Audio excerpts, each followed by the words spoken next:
The dust cloud appeared on the horizon, just as Dr. Elena Rodriguez finished treating her last patient in the small trading post. She had been traveling through Dakota territory for 3 weeks now, bringing medical care to settlements that hadn't seen a doctor in months. Her horse stamped restlessly outside, sensing something in the air that made animals nervous. Elena wiped her hands on a clean cloth and packed her medical supplies into the worn leather bag that had traveled with her from Philadelphia. The bag contained everything she owned that mattered: surgical instruments, bottles of medicine, bandages, and the knowledge that had taken her years to acquire in a world that didn't welcome women doctors. The trading post owner, a grizzled man named Pete, squinted through the window at the approaching dust cloud. His face went pale as he counted the riders. "Doc, you need to get out of here now." But it was too late. The thunder of hooves surrounded the small building, and through the windows, Elena could see painted faces and weapons glinting in the afternoon sun. These weren't friendly visitors coming to trade. The door burst open and 3 Lakota warriors stepped inside. Their leader was tall and broad-shouldered, with streaks of red and black paint across his face. Eagle feathers hung from his long, black hair, and his eyes held the kind of intensity that came from desperate circumstances. Pete raised his hand slowly. "We don't want any trouble here." The warrior leader spoke in English, his words careful but clear. "We seek the medicine woman, the one who heals with metal tools and bitter water." Elena's heart hammered in her chest, but she stepped forward. Years of dealing with emergencies had taught her that running only made things worse. "I'm the doctor you're looking for." The warrior studied her for a long moment. She was younger than he had expected, with dark hair tied back in a practical bun and clothes that had seen hard travel. But her eyes held steady, and she didn't flinch when he approached. "I am Standing Bear, war leader of Chief Red Hawk's band. You will come with us. I'm willing to help if someone is hurt, but I'll need my medical supplies and my horse." Standing Bear shook his head. "You are not asked. You are taken." Before Elena could protest, 2 warriors moved behind her. One grabbed her medical bag while the other bound her hands with rawhide strips. The binding was tight but not painful. They needed her hands to work, and they knew it. Pete started forward. "Now wait just a minute." Standing Bear held up a hand. "Old man, this does not concern you. The medicine woman comes willingly or she comes unwillingly. But she comes." Elena looked at Pete and nodded slightly. Starting a fight here would only get people killed, and from the urgency in Standing Bear's voice, someone's life hung in the balance. "It's all right, Pete. Tell anyone who asks that I went to help a patient." Outside, her medical supplies were dumped unceremoniously into parfleche bags on pack horses. Elena watched with growing concern as bottles rattled together, and delicate instruments were handled roughly. Some of those medicines had taken her months to acquire, and she couldn't replace them out here in the wilderness. They lifted her onto a horse, and the party set off at a pace that made conversation impossible. The landscape rolled by in a blur of prairie grass and scattered rocks. Elena tried to keep track of their direction, but the warriors seemed to know every hidden trail and dry creek bed in the territory. As they rode, Elena studied her captors. These weren't raiders looking for easy targets. Their horses were painted for war, and every man carried weapons that had seen recent use. Whatever had brought them to seek her help, it was serious enough to risk everything for. After 2 hours of hard riding, they entered a hidden canyon that Elena would never have found on her own. The walls rose high on both sides, and the entrance was so narrow that 2 riders couldn't pass through together. It was the perfect place to hide a band of people who didn't want to be found. The camp spread out before them like something from another world. Tipis dotted the canyon floor, and cook fires sent thin streams of smoke up toward the darkening sky. But something was wrong with this picture. The usual sounds of children playing and women working were absent. Instead, warriors sat in small groups, their faces painted for war and their weapons close at hand. At the center of the camp stood the largest teepee, and it was there that Standing Bear led her. As they approached, Elena could hear the sound of chanting from inside. The voice was old and weathered, singing in the Lakota language with a rhythm that spoke of ancient traditions. Standing Bear pushed aside the teepee flap and motioned for Elena to enter. The interior was dimly lit by a small fire, and the air was thick with the smoke of burning sage and sweetgrass. An elderly man in traditional dress knelt beside a figure lying on buffalo robes, his hands moving in complex patterns as he chanted. The man on the robes was young, perhaps 20 years old, with the strong features of a natural leader. But his face was flushed with fever, and his breathing came in short, labored gasps. Even in the dim light, Elena could see the infected wound on his shoulder, the skin around it angry and swollen. The elderly man, clearly the tribe's medicine man, looked up as Elena entered. His eyes were sharp and intelligent, but also filled with worry. He spoke rapidly in Lakota to Standing Bear, who translated. White Elk says the spirits are angry. The prince has been dying for 3 days, and nothing stops the poison in his blood. Elena knelt beside the patient, noting the smell of infection and the heat radiating from his body. This was bad. Very bad. Without immediate treatment, the young man would be dead within hours. What happened to him? Standing Bear's jaw tightened. Running Wolf led a hunting party 5 days ago. Your blue soldiers found them and attacked without warning. No words were spoken. No chance was given for peace. They shot first and rode away. Elena examined the wound as best she could without disturbing White Elk's ritual. The bullet had entered high on the shoulder, and from the angle, it was likely still lodged inside. Infection had set in quickly in the summer heat, and fever was consuming the young man's strength. This is Chief Red Hawk's son? The only son. The heir who will lead our people when the chief grows old. Standing Bear paused, and when he spoke, again his voice carried the weight of terrible certainty. If Running Wolf dies, we ride against Pine Ridge Settlement. Every warrior, every gun, every arrow. We will paint the ground red with the blood of those who murdered our prince. Elena felt a chill that had nothing to do with the evening air. Pine Ridge was home to nearly 200 people, including dozens of families with children. If this war party attacked the settlement, it would be a massacre on both sides. How long do I have? Standing Bear looked toward the teepee opening, where Elena could see warriors mounting their horses and checking their weapons.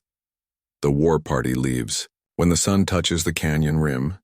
If our prince lives, we may listen to words of peace. If he dies. Elena looked outside and calculated quickly. The sun was already low in the sky, casting long shadows across the canyon floor.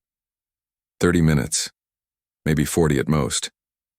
I'll need my medical supplies, all of them, and clean water, as much as you can find. White Elk must agree to your medicine. This is his sacred duty.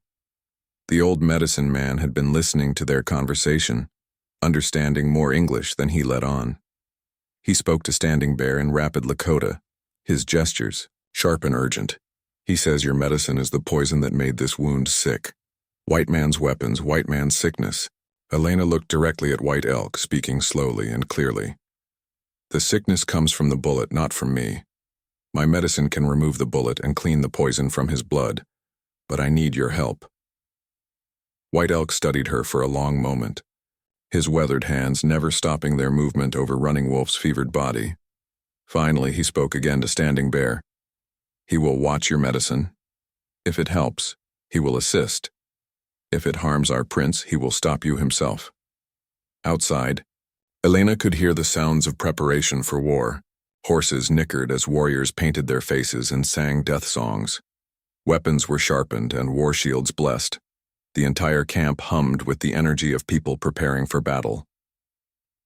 Elena opened her medical bag with shaking hands. Everything she had learned in medical school, everything she had practiced in the hospitals of the East had led to this moment. A young man's life hung in the balance, and with it, the lives of everyone in Pine Ridge Settlement. But as she looked at Running Wolf's fevered face, Elena knew that more than lives were at stake.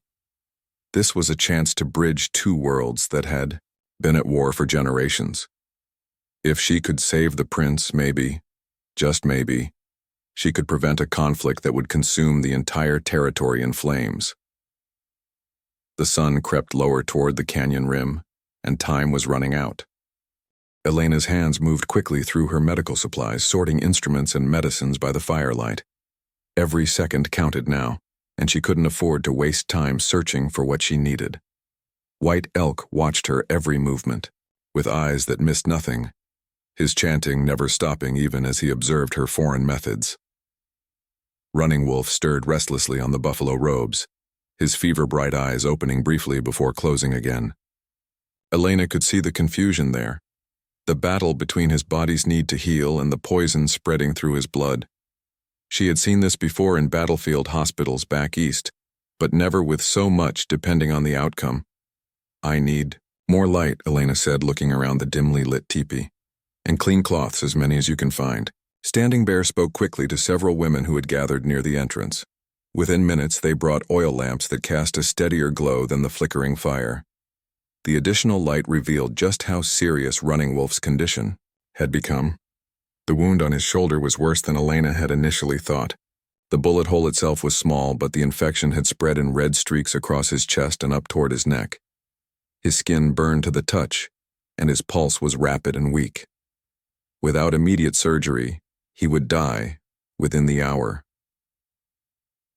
Elena knelt beside the patient and began cleaning her instruments with alcohol from her medical bag.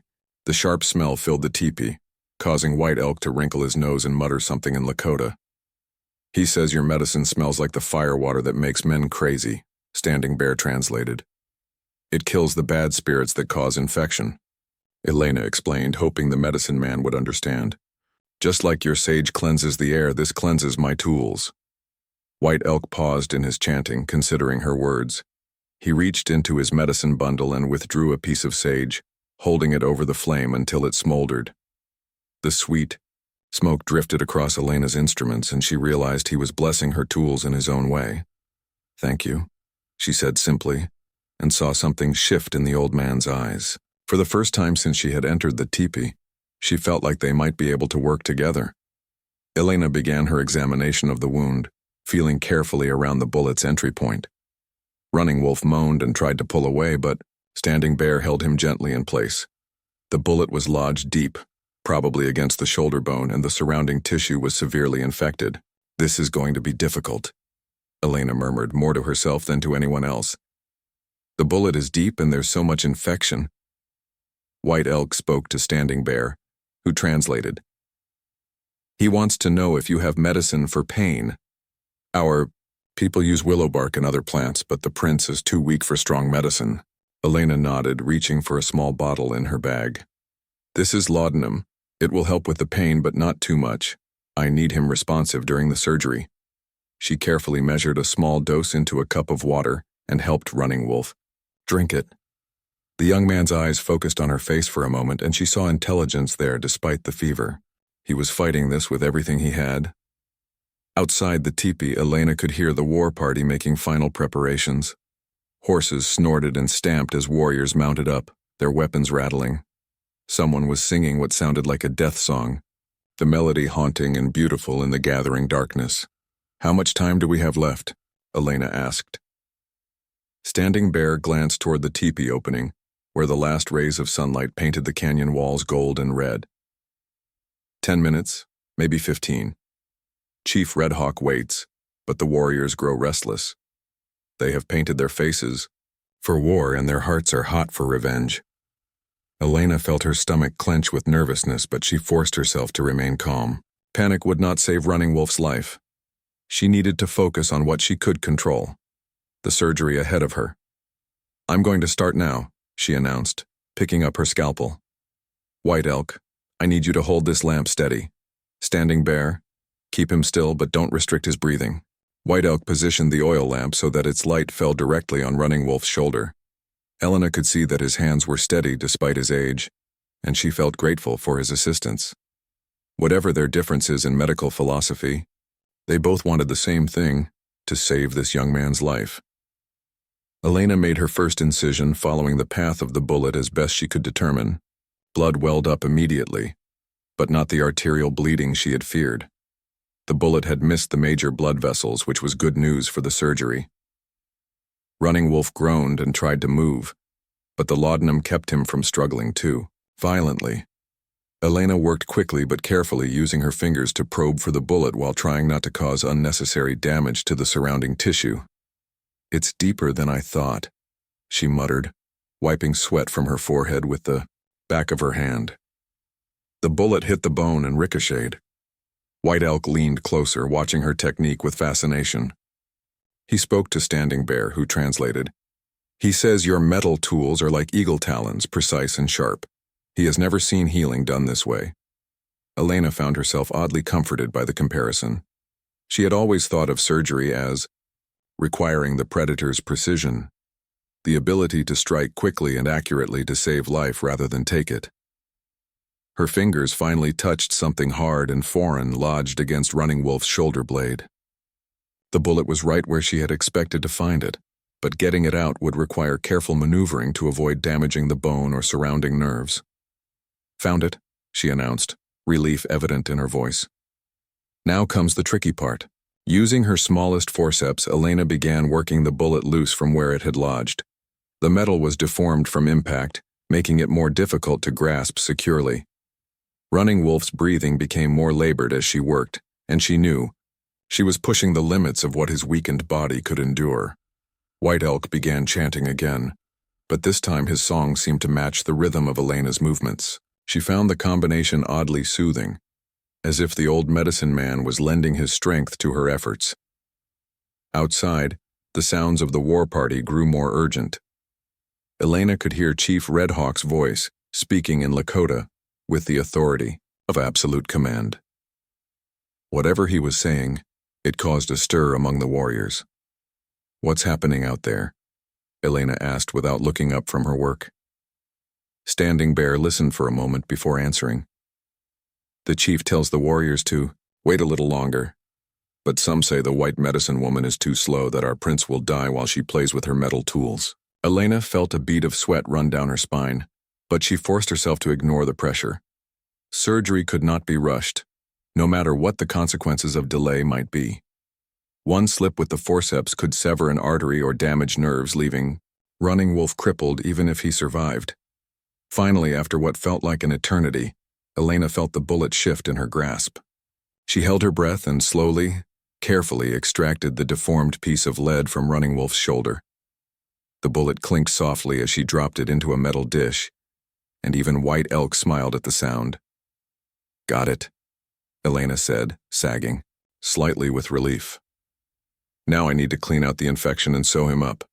But even as she spoke, she could see fresh blood seeping from the wound.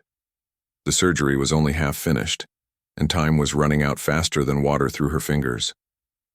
Blood continued to seep from Running Wolf's wound, and Elena knew she had to work faster. The bullet removal was just the beginning. Now came the real challenge of cleaning out the infection that threatened to kill the young prince even if the surgery succeeded. "I need to flush out all the infected tissue," Elena explained to White Elk, who was watching her every move with intense concentration. "The bad spirits that cause sickness, they hide in the damaged flesh." White Elk nodded understanding and spoke rapidly to Standing Bear. The warrior leader left the teepee briefly and returned with a ceramic bowl filled with the cleanest water they could find.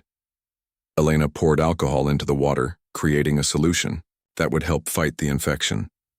Outside, the war party was growing restless. Elena could hear horses pawing the ground and warriors calling to each other in urgent voices. The sun had touched the canyon rim now, painting everything in shades of gold and crimson that reminded her uncomfortably of blood. "How much longer?" Standing Bear asked, his own tension evident in his voice. "I don't know," Elena answered honestly. "This infection is worse than I thought. It spread deeper into the muscle tissue." Using her smallest instruments, Elena began the delicate process of removing infected tissue from around the bullet wound. This was the most dangerous part of the surgery. Take too little and the infection would return stronger than before. Take too much, and she might damage healthy tissue that Running Wolf needed to heal. White Elk continued his chanting, but Elena noticed that he had changed the rhythm and tone of his song. When she looked up questioningly, Standing Bear explained, "He sings now for the healing spirits, asking them to guide your hands and give strength to our prince." Elena felt a strange comfort in the old medicine man's ritual. She had always worked, alone in hospital operating rooms, relying only on her training and instruments. But here, with White Elk's ancient wisdom supporting her modern techniques, she felt part of something larger than herself. Running Wolf stirred on the buffalo robes, his fever-bright eyes opening to focus on Elena's face. For a moment, his gaze was clear and aware, and she saw him trying to speak. "Save your strength," Elena told him gently. "You're going to be fine, but you need to rest and let me work." The young prince's eyes moved to White Elk, and he whispered something in Lakota that made the old medicine man smile. Standing Bear translated with obvious affection. He says White Elk taught him that healing comes from the heart as much as the hands. He thanks you for bringing your heart to our people. Elena felt tears prick her eyes, but she blinked them away and continued working. She couldn't afford to be emotional now, not when so many lives hung in the balance. As she cleaned the wound, Elena discovered something that made her heart sink. The infection had spread along the muscle fibers, creating pockets of poison that would be almost impossible to reach without causing severe damage to Running Wolf's arm and shoulder. "This is bad," she murmured, sitting back on her heels to think. "The infection has tracked along the muscle groups. I can't get it all without destroying his ability to use his arm." White Elk seemed to understand her distress even before Standing Bear translated. The old medicine man reached into his bundle and withdrew several small cloth pouches. He opened them carefully, revealing various dried plants and herbs. Speaking in Lakota mixed with broken English, White Elk explained that these were powerful healing plants used by his people for generations to fight infection from within the body. He mixed small amounts of several herbs into a paste, adding clean water until it reached the right consistency. "He wants to put this on the wound after you finish cleaning it," Standing Bear explained. "He says your metal medicine removes the poison, but his plant medicine will prevent it from returning." Elena looked at the herbal paste with professional skepticism, but then she remembered where she was and what was at stake. White Elk had been healing people for decades before she was even born. Maybe his traditional remedies contained wisdom that her medical training hadn't taught her. "Tell him yes," Elena said. "We'll combine our medicines." Working together, Elena and White Elk created something neither of them could have achieved alone. Elena's surgical skills removed the worst of the infected tissue, while White Elk's herbal knowledge provided natural antibiotics that would help prevent the infection from returning. Outside the teepee, the sounds of preparation for war had reached a crescendo. Elena could hear Chief Redhawk's voice raised in what sounded like final commands. Whatever deadline they had been given was clearly about to expire. "They're getting ready to leave," Standing Bear confirmed, his face grim. "Some of the warriors say we have waited too long already. They want to ride while there's still light to fight by." Elena worked faster, her hands moving with practiced precision as she prepared to close the wound. But as she reached for her needle and thread, disaster struck. Running Wolf suddenly convulsed, his back arching as his entire body went rigid. "He's having a seizure," Elena exclaimed, dropping her instruments to hold the young man still. "The fever's too high. His brain is cooking." White Elk immediately began a new chant, his voice urgent and commanding. He placed his hands on Running Wolf's forehead and chest, trying to channel cooling energy into the fevered body. But the seizure continued. Running Wolf's muscles locked in spasms that threatened to tear open his partially healed wound. Elena grabbed a cloth and soaked it in the coldest water she could find, placing it on Running Wolf's forehead and neck. She had seen fever seizures before, and they could be fatal if the body temperature wasn't brought down quickly. "I need ice, snow, anything cold," she called out desperately. Standing Bear shouted orders in Lakota, and within moments, several women appeared with water that had been stored in the coolest part of the canyon. It wasn't ice, but it was the best they could do under the circumstances. Working together, Elena and the Lakota women stripped away Running Wolf's clothing and began sponging his overheated body with cool water. White Elk continued his healing chant, his voice never wavering despite the crisis unfolding before him. Gradually, the seizure began to subside. Running Wolf's rigid muscles relaxed, and his breathing became less labored. But Elena could see that the episode had weakened him even further. His pulse was threadier than before, and his skin had taken on an alarming grayish pallor. Is he? Standing Bear couldn't finish the question. He's alive, but barely, Elena replied, checking Running Wolf's vital signs. The seizure took everything he had left. I need to close this wound now, or he won't survive another hour. But even as she spoke, Elena could hear the sound of horses moving outside the teepee. The war party was mounting up, their patience finally exhausted. In minutes, they would ride out to attack Pine Ridge Settlement, and nothing she could do would stop the bloodshed that would follow. Elena picked up her needle with hands that trembled slightly. The surgery was nearly complete, but Running Wolf's life still hung by the thinnest of threads. And with it hung the fate of everyone in the territory who would suffer if this war party rode out seeking vengeance. White Elk caught her eye and nodded encouragingly. Whatever happened next, they had done everything in their power to save the young prince. Now they could only hope it would be enough. Elena's needle moved with desperate precision as she closed Running Wolf's wound. Each stitch a small prayer that she wasn't too late. The young prince lay still as death beneath her hands, his breathing so shallow that she had to lean close to make sure he was still alive. White Elk maintained his healing chant, but even his voice carried the weight of uncertainty now. Outside the teepee, the war party had mounted their horses. Elena could hear the creak of leather and the soft jingle of war ornaments as warriors prepared for battle.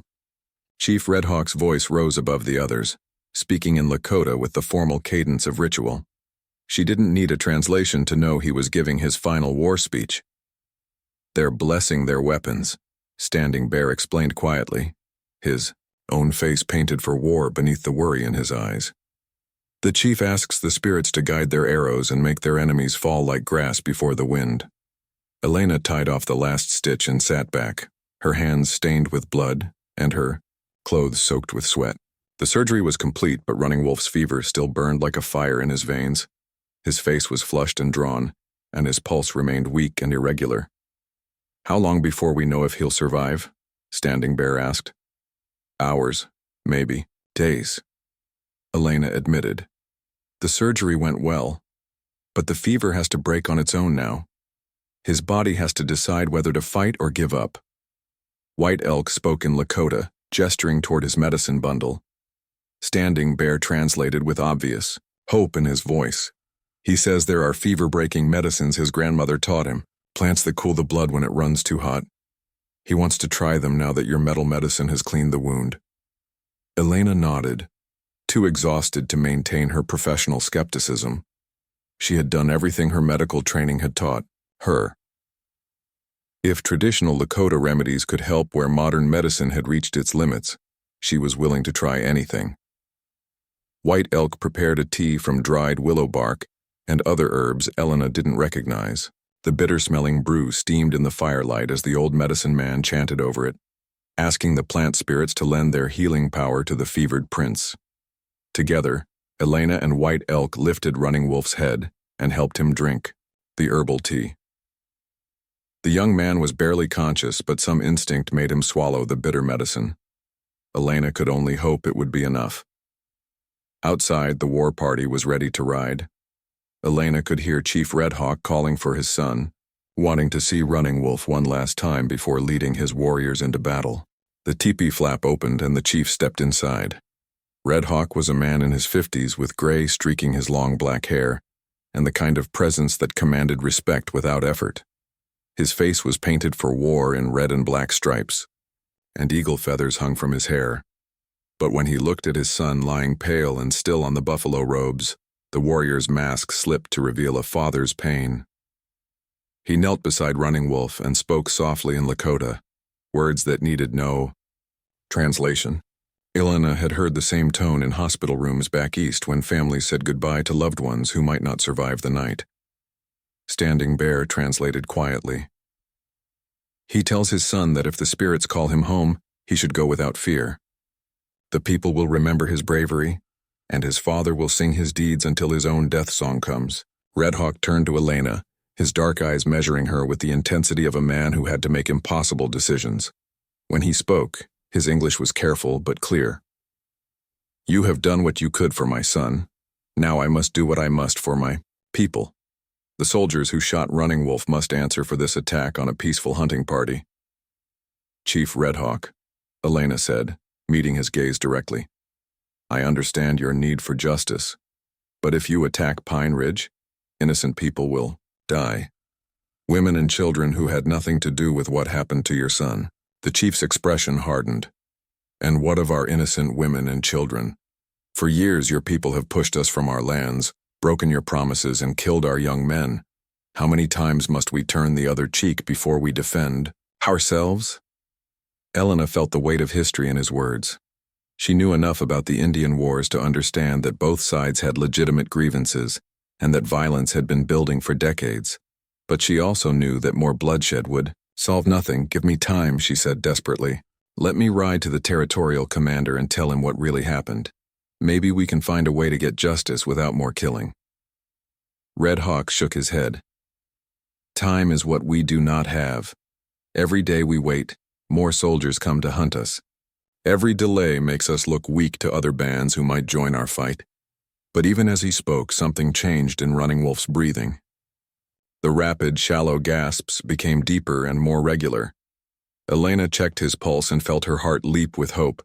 It was stronger and steadier than it had been since the surgery began. White Elk noticed the change too, and leaned over his patient with growing excitement.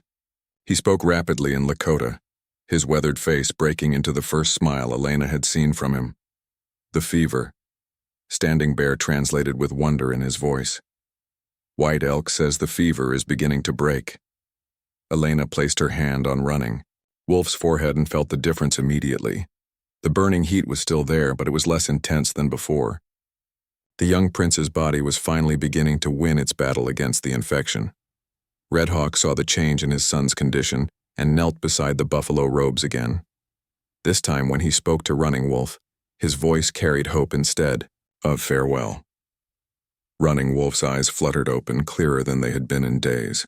He looked at his father's painted face and tried to speak, his voice a whisper barely audible above White Elk's continuing chant.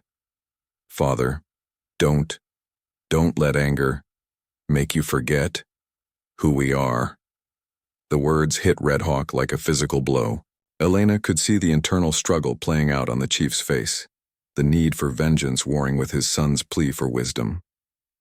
Outside, the war party waited for orders that could change the fate of the entire territory.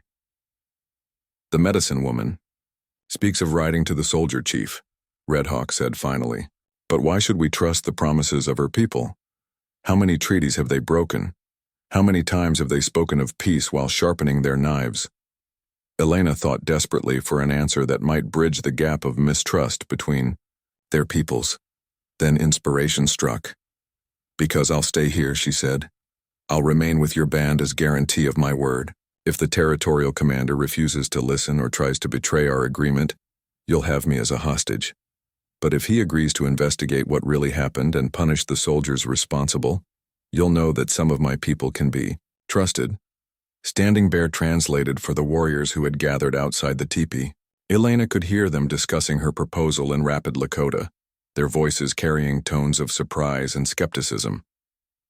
Red Hawk studied Elena for a long moment, weighing her offer against the demands of his angry warriors. You would risk your life on the word of soldiers you have never met? I would risk my life for the chance to prevent a war that will destroy both our peoples, Elena replied. Running Wolf stirred again on the buffalo robes, his eyes focusing on Elena with growing clarity. When he spoke, his voice was weak but determined. She saved me.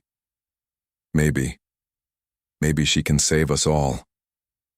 The young prince's words carried weight that Elena's could not. Here was the heir to the band's leadership, the one whose shooting had triggered this crisis, speaking in favor of giving peace a chance. Red Hawk looked from his son to Elena, to the assembled warriors waiting outside. The decision he made in the next few moments would echo through history, determining whether the Dakota territory would burn with war or find a path toward lasting peace. The silence in the teepee stretched like a bowstring pulled tight, everyone waiting for Chief Red Hawk's decision. Outside, the war party sat motionless on their horses, painted for battle and ready to ride at their leader's command. The fate of The entire territory balanced on the edge of a knife. Running Wolf struggled to sit up, his young face pale but determined. Elena moved to help him, checking his pulse as she did. The fever was definitely breaking now, and his strength was slowly returning. White Elk nodded approvingly and began gathering his medicine bundles, satisfied that the immediate crisis had passed. "Father," Running Wolf said, his voice gaining strength with each word, "the medicine woman speaks truth. War will bring only more death, more mothers crying for sons who will never return home." Red Hawk's painted face showed the internal battle raging within him.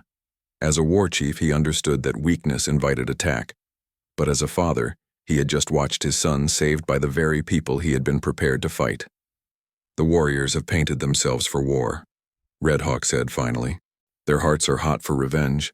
How can I tell them to wash away their paint and go home without honor?" Elena stepped forward, her mind racing for a solution that would satisfy the warriors' need for honor while preventing bloodshed. "What if instead of war you demanded justice through the proper channels?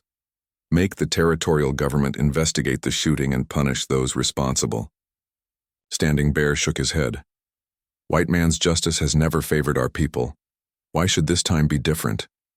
"Because this time you'll have an advocate," Elena replied. "Someone who witnessed the aftermath, who saw what the shooting did to Running Wolf. Someone who can testify to the truth of what happened." Red Hawk considered her words, but Elena could see the doubt in his eyes. Too many promises had been broken, too many treaties ignored. Trust was a luxury his people could no longer afford. "There is another way," Running Wolf said suddenly, his voice carrying the authority of his future position as band leader. "The old way, trial by combat." Elena felt her heart sink. After everything they had accomplished, were they back to violence as the only solution? But Running Wolf continued, his words bringing hope instead of despair. "Not combat between our peoples, but combat between ideas. Let the medicine woman ride to the soldier chief and present our case. Give her 7 days to return with proof that justice will be done." "And if she fails?" Red Hawk asked. "Then we have lost nothing but time, and the warriors can still seek their revenge." "But if she succeeds?" Running Wolf paused, looking directly at Elena. "If she succeeds, we will have found a new way to solve old problems." Elena felt the weight of responsibility settling on her shoulders like a heavy blanket. 7 days to convince a territorial commander she had never met to investigate his own soldiers and admit they had made a terrible mistake. 7 days to prevent a war that could consume the entire Dakota territory. "I accept," she said simply. Red Hawk nodded slowly, then stepped outside the teepee to address his warriors. Elena could hear him speaking in Lakota, his voice carrying the formal tones of an important announcement. The response from the war party was immediate and heated, voices raised in anger and disappointment. Standing Bear remained inside to translate. "Some of the warriors are very angry. They say you are asking them to trust the promises of whites again after so many broken treaties. Grey Wolf, who lost his brother to cavalry soldiers last winter, says this is foolishness." The argument outside grew louder, with several warriors dismounting and gesturing angrily. Elena could see through the teepee opening that the unity of the war party was fracturing. Some men were already removing their war paint, while others seemed ready to ride out regardless of their chief's decision. "This is what I was afraid of," Red Hawk said when he returned to the teepee. "My authority as war chief comes from the warriors' trust. If I appear weak or foolish, they may choose another leader." Running Wolf struggled to his feet, swaying slightly but determined to stand. "Then let me speak to them. As the one who was shot, I have the right to choose how we seek justice." Elena started to protest that he was too weak, but White Elk spoke, up in broken English. "Young chief speaks truth. His words carry weight of one who nearly walked the spirit path." With Elena and Standing Bear supporting him on either side, Running Wolf walked slowly toward the teepee entrance. The sight of their wounded prince alive and moving brought immediate silence to the arguing warriors. Several men dismounted and approached respectfully, Running Wolf spoke in Lakota, his voice growing stronger as he addressed his people. Elena couldn't understand the words, but she could hear the passion and conviction in his tone. This was a natural leader, someone who would command respect not through fear but through wisdom. Standing Bear translated quietly for Elena's benefit. He tells them that he has looked into the spirit world and seen the price of endless war. He says the medicine woman fought for his life as fiercely as any warrior fights for his people. Now he asks them to let her fight for peace with the same courage. The response was mixed. Some warriors nodded agreement, convinced by their prince's words.